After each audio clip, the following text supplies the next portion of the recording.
We all love a legendary comeback, and Degree Original Cool Rush is back and better than ever. Cool Rush isn't just a scent, it's a movement, a fan favorite that delivers bold, fresh vibes and all-day sweat protection.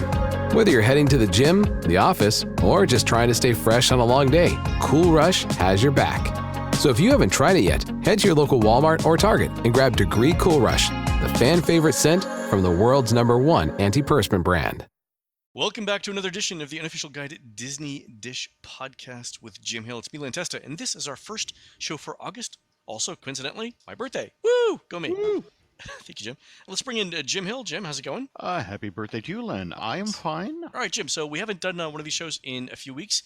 We're continuing our chronological Disneyland series, focusing on the timeline and history of Disneyland development. So today we're going to talk a little bit about hotel development, and that's been in the news quite a bit recently, right? We know that in the past year, Disney's quietly bought some hotels. Yes, they have. I think the big news of the past couple of months has been that announcement of that 4th hotel at Disneyland. Right. Yeah. The site of where this hotel is supposedly going to be built is where the short-term parking is for downtown Disney. I mean, those of you who have ever gone to a movie or grabbed a quick meal know what I'm talking about here. The short-term lot that you go into and they give you, I think, 5 hours free or 2 hours free. And if you get your stand for a movie ticket or that sort of thing, you get 2 hours or additional 3 hours. This is kind of a bone of contention, this site, with the Disney Vacation Club folks, because this was actually where the dedicated Disney Vacation Club hotel was supposed to be built. Well, we all know plans are fluid, right, Jim? Yeah, but this was always something that was told to the DVC members, that there was eventually going to be their own dedicated hotel. And yes, they did build an additional wing at the Grand Californian. But they were going to have their own hotel, and this is now going to be Anaheim's first attempt at a 5-star resort. So a legit 5-star resort. So we know that the Grand Floridian in Walt Disney World, and we know that the Grand Californian in Disneyland are the two marquee hotels there. But having stayed at 1 or 2 hotels outside of Walt Disney World in my life, I think we can all agree that there is a difference between something like a Peninsula-style hotel or a Shangri-La and what Disney says is, Disney's flagship store. So there are at least 2 service levels of differentiation between what top hotels provide and what Disney does. So you think they're actually going to try an actual 5-star hotel? This actually comes from research that the Orange County Convention Center has provided and handed off to Disney.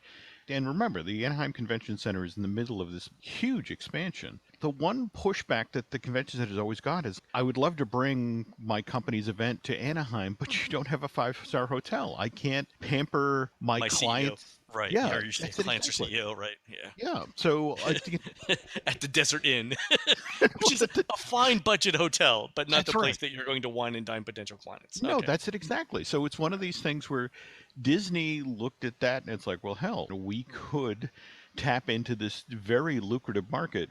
Disney's new business plan for the future seems to be going after rich clients and even richer clients. The haves and the have-mores. Yeah, so this really does fit into that business plan at the cost of the DVC members who have been waiting on this dedicated hotel for decades. Well, to be fair, Jim, Disney already has their money, so their sphere of influence is waning. No. So, Jim, real quick on that, because I know we've heard a little bit about them developing the hotel. Is there going to be a theme to the hotel, or is, in the words of Steve Wynn, is theming dead? They haven't talked theme yet, but they have talked amenities. In fact, it's deliberately being scaled, so if you do the restaurant at the very top of the hotel, you will be basically facing into New Orleans Square, Frontierland. You will have the most spectacular view of the nighttime fireworks. Oh, wow. Okay. Likewise, you can sit up there and watch Fantasmic. Didn't Disney quietly buy a couple of places, a couple of smaller places? Yeah. What are they doing with those? Parking? One of them is right at the edge of DCA. And the thinking is that Disney's owned it for, I want to say, 18 months now, 2 years, quietly. Yeah. And the belief is that fairly shortly, when the Marvel superhero land gets announced and goes forward, that closes and then becomes part of the park proper. That'll be part of the expansion pad.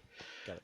There are properties over toward Garden Walk that Disney has also acquired, which are more about giving people who are going to be parking on that new parking structure, the Toy Story themed one that they're going to build, Hmm. to give them direct access over to the park. So, That makes sense. All right, so Jim, so let's talk about the one of the original Disneyland mhm. hotel acquisitions. That's the Disneyland Hotel, right? There's an interesting story here Yeah, with Jack again, Rather, right? when we left off our story, the last installment of the Chronological Disneyland, we're talking about how as early as the 1960s, they were talking about building a second park, or, for example, that celebration of the California way of life thing that In Walt the wanted to parking lot, build. right? Yeah. Yeah.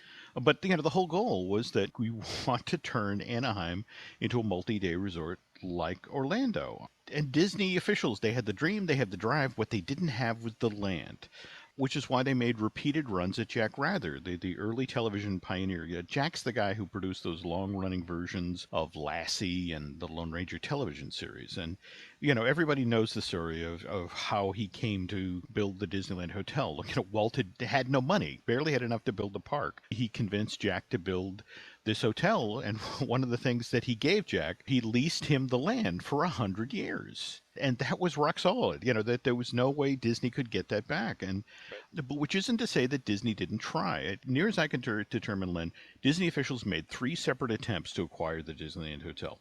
The first came in 1973, just a year and a half after the company had opened the Walt Disney World Resort down in Orlando. Walt Disney Productions originally planned for his Vacation Kingdom of Florida was that the mouse was never supposed to manage any of the on-site hotels. U.S. Steel was supposed to build those hotels and then operate them. Looking back from today, where the Walt Disney Company operates 28 separate hotels on property, seems kind of nuts. But Disney had never operated a hotel up until that point, and the company officials didn't think that they wanted to. They didn't think they wanted to be in the hotel business. Yeah, I mean, they kind of had backed into the theme park business, and but the nice thing about a theme park is that people go home. Right, right, right. Yeah. Late 1970, U.S. Steel comes to Royal Disney and goes, those hotels, the ones you really need open for October of 1971, Hmm. they're not going to be ready. At the rate we're moving, we're thinking we won't be able to open any of the official Disneyland or Disney World Resort hotels till Christmas of 71. Though, to be honest, just to play it safe, let's talk Easter of 1972, which, Okay. just in case you're wondering, Len, that was going to be on April 2nd. So a full 6 months behind schedule. Wow. Okay.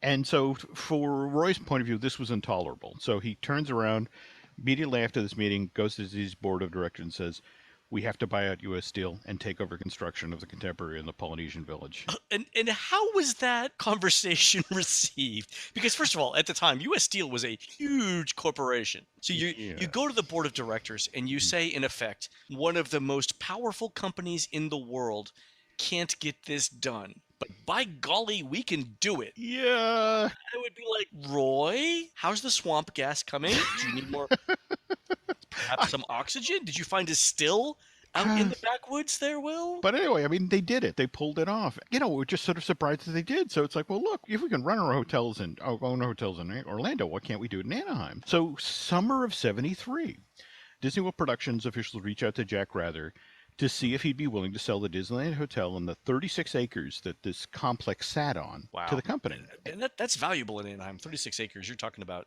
some real land. Here were the terms of the deal. They didn't offer him a lot of money. In fact, it was really just a token payment of $250,000. But what they did I'll take also, two. okay, Go ahead. all right, but they put 2 of them. Oh, the other thing they put on the table was a huge block of Disney stock. I've got this straight out of the 1973 annual report. It's 185,653 shares, which would have made Rather, with that one transaction, the Rather Corporation would have become the Disney Productions' largest institutional shareholder.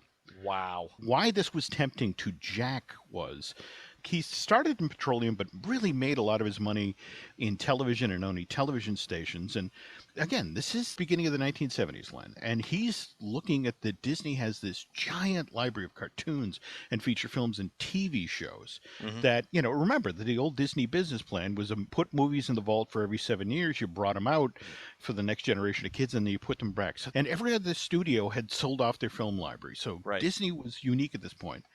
And Jack looked at this and it was like, I think I can take that and turn that into a pay television service.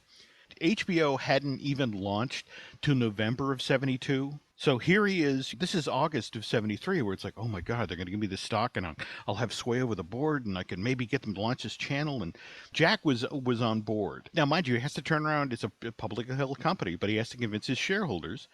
But Disney does everything it can to make the deal appeal to them. In fact, one of the terms is they agree to take on the $24 million in debt that the company had run up at the hotel for building the convention center that was attached to it in 72.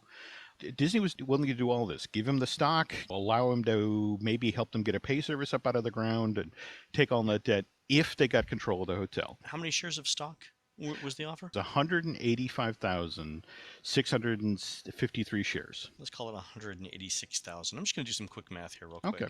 Mm-hmm. So 186,000 shares of stock, the January 1973 stock split. Since then, there have been 4 others. Mm-hmm. One was a 4 to 1, another one was a 4 to 1, another one was a 3 to 1, then another one was, oddly, 1,014 to 1,000, which is essentially a 1.01 Mm-hmm. to 1. So let's ignore that one for now. But Okay. 4 to 1, and 3 to 1 Mm-hmm. gives you a 48 to 1 ratio. Mm-hmm. So as 186,000 shares of stock become 8.9 million, 8 million at the current price of $97.77, $872,890,560. So about $1 billion worth of stock for this hotel in current prices. Is that crazy? And so Jack, I'm guessing here, cannot sign this deal fast enough. And that's the problem, and he didn't sign it fast enough. Because remember, none of this stuff happens in a vacuum. So what happens in October of 1973? Syria and Egypt launch a surprise attack on Israel on Yom Kippur. Yeah. The U.S. government goes to defend its ally in the Middle East, quickly sending $2.2 billion in emergency aid to Israel. And as a direct result for what it sees as the United States unnecessarily interfering in Arab business, OPEC announces that it will be raising the price of oil by 70% to $5.11 a barrel. We're approaching that price again, by the way. And yeah, isn't that wild? Yeah. All of this happened in 10 days. All right? Yeah. So here's Jack and Disney looking at this going on, and this kicks off the Arab oil embargo, which means long lines at the pumps and gas rationing, and because a lot of people suddenly don't have the necessary spending money to take the family down to Walt Disney World, the price of Disney stock plummets, Len. It went from a high of $110 a share down to $36. Wow. So essentially 30% of its value. Yeah, and Jack's got to go to his shareholders at the annual meeting and convince them this is the deal. This is what we want. And that's the thing. He knew long term this was going to work out. Yeah. Given that the stock price at Disney at that point, that's a tough sell. January 3rd of 1974, the deal dies. And you kind of understand it in the context, right? They're offered 185,000 shares at $100 a pop, let's say 110. Yep. And then they see it, the value immediately drop by 2/3. Mm-hmm. I kind of see how you say no to that, right? Yeah, okay. But hindsight is always 20/20. Okay, so anyway, jump ahead to 1980, which, by the way, this is the year that Jack Rather acquires the Spruce Goose from the Aerial Club of Southern California. It's going to fly again one day, Jim. I love the notion of, hey, come on down. We got a giant plane for you to possibly take a look at. Only flew once, The Aerial Club of Southern California had acquired it from the Hughes Corporation, and just was, they didn't know what to do with them themselves. But was it an impulse purchase that they don't know what they're going to do with it? Steve, what are we doing today? Let's go buy a plane. All right, there you go. Go buy a big plane. And it wasn't until '83 actually that the Rather acquired the long-term lease, a 40-year lease on the Queen Mary, and decided to incorporate them all into sort of this transportation-based attraction down on Long Beach Harbor. Anyway, so it's summer of '80. Disney makes another offer in the Disneyland Hotel, but this time Disney mostly offers cash. And to be honest, because the company had just broken ground at Epcot on October 1st, 1979, there wasn't a lot of cash available. So Jack just rejects the offer out of hand. How much was it? Well, my understanding was it was only, what is it? I've heard $25 to $35 million. The rumor was, and it turned out to be true, that Rather was in poor health. And the thinking was that, perhaps guy in poor health, and given what's going on in petroleum at that point, that, and that's where a lot of his holdings were, that he might be looking for a quick buyout. But no, that Jack refused. Anyway, speaking of Jack's health, Michael Eisner comes into the Walt Disney Company October of 84. 6 weeks later, on November 12th, Jack Rather dies. And while his wife, Benita Granville, and by the way, she's the woman the old Benita Tower at the Disneyland Hotel was named after, she tries to run the corporation in Jack's absence, but the company begins to drift. And given that its huge library of old Lassie and Lone Ranger TV shows make the company a really tempting target for corporate raiders. At least this is in the Greenmail days. Yeah, so spring of 87, who comes sniffing around but Ronald Briley, who's this corporate raider from New Zealand, and he targets the Rather Corporation for acquisition. So, of course, Rather's board of directors panics at this news, and they turn to Disney, hoping that Disney will then help protect them from Briley. And it made sense. I mean, Disney had very quietly over the past 2 and 3 years started picking up shares of the Rather Corporation. So at this point, they actually own 28% of the Rather Corporation. They have that number of outstanding shares. Did they think it was cheaper to just buy the company than to buy the assets? This was chess. Again, it's like, okay, let's think a few moves ahead. The company's kind of lost its way, and the share price has begun to sort of spiral. And it's like, let's just get in there and get a position, and that will increase our options further on down the line. And Got it. Okay. anyway, Disney itself was almost broken up for parts in '84 when infamous Greenmailers Saul Steinberg and Warren Jacobs each made run at the Mouse House.